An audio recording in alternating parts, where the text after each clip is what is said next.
A piece of Blarney Stone. 10 ways to empower your communication. The Blarney Stone is a historical stone, or actually part of the Blarney Castle in Ireland, where it was believed that kissing the stone can grant you the gift of gab.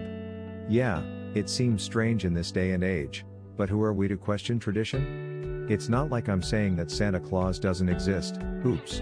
There is so much to know about conversation that anyone, even I, could ever realize. You can go though watching talk shows, radio programs, clubs dedicated to public speaking, ordinary conversations. Certain rules still apply when it comes to interaction through words.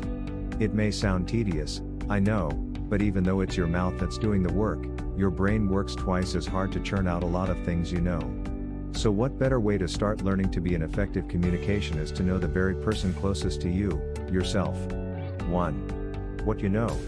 Education is all about learning the basics, but to be an effective speaker is to practice what you've learned. My stint as guest at every Toastmasters meeting I go to taught me that we all have our limitations, but that doesn't mean we can't learn to keep up and share what we know. 2. Listening. It's just as important as asking questions. Sometimes listening to the sound of our own voice can teach us to be a little bit confident with ourselves and to say the things we believe in with conviction. 3. Humility. We all make mistakes, and sometimes we tend to slur our words, stutter, and probably mispronounce certain words even though we know what it means, but rarely use it only to impress listeners. So in a group, don't be afraid to ask if you're saying the right word properly, and if they're unsure about it, then make a joke out of it. I promise you it'll make everyone laugh and you can get away with it as well. 4. Eye contact. There's a lot to say when it comes to directing your attention to your audience with an eye-catching gaze. It's important that you keep your focus when talking to a large group in a meeting or a gathering, even though he or she may be gorgeous. 5.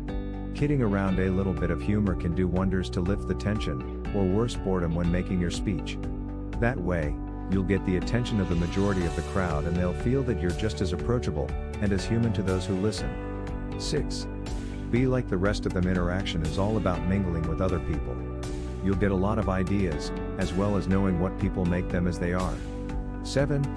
Me, myself, and I admit it, there are times you sing to yourself in the shower. I know I do.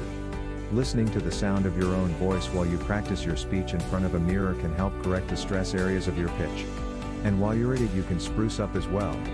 8. With a smile. A smile says it all, much like eye contact. There's no point on grimacing or frowning in a meeting or a gathering, unless it's awake. You can better express what you're saying when you smile. 9. A role model. There must be at least 1 or 2 people in your life you have listened to when they're at a public gathering or maybe at church. Sure, they read their lines, but taking a mental note of how they emphasize what they say can help you once you take center stage. 10. Preparation. Make the best out of preparation rather than just scribbling notes and often in a hurried panic. Some people like to write things down on index cards, while others resort to being a little more silly as they look at their notes written on the palm of their hand. Not for clammy hands, please. Just be comfortable with what you know since you enjoy your work. And that about wraps it up. These suggestions are rather amateurish and edgewise, but I've learned to empower myself when it comes to public or private speaking, and it never hurts to be with people to listen how they make conversations and meetings far more enjoyable as well as educational. Hope you find this video useful. Don't forget to subscribe to our channel.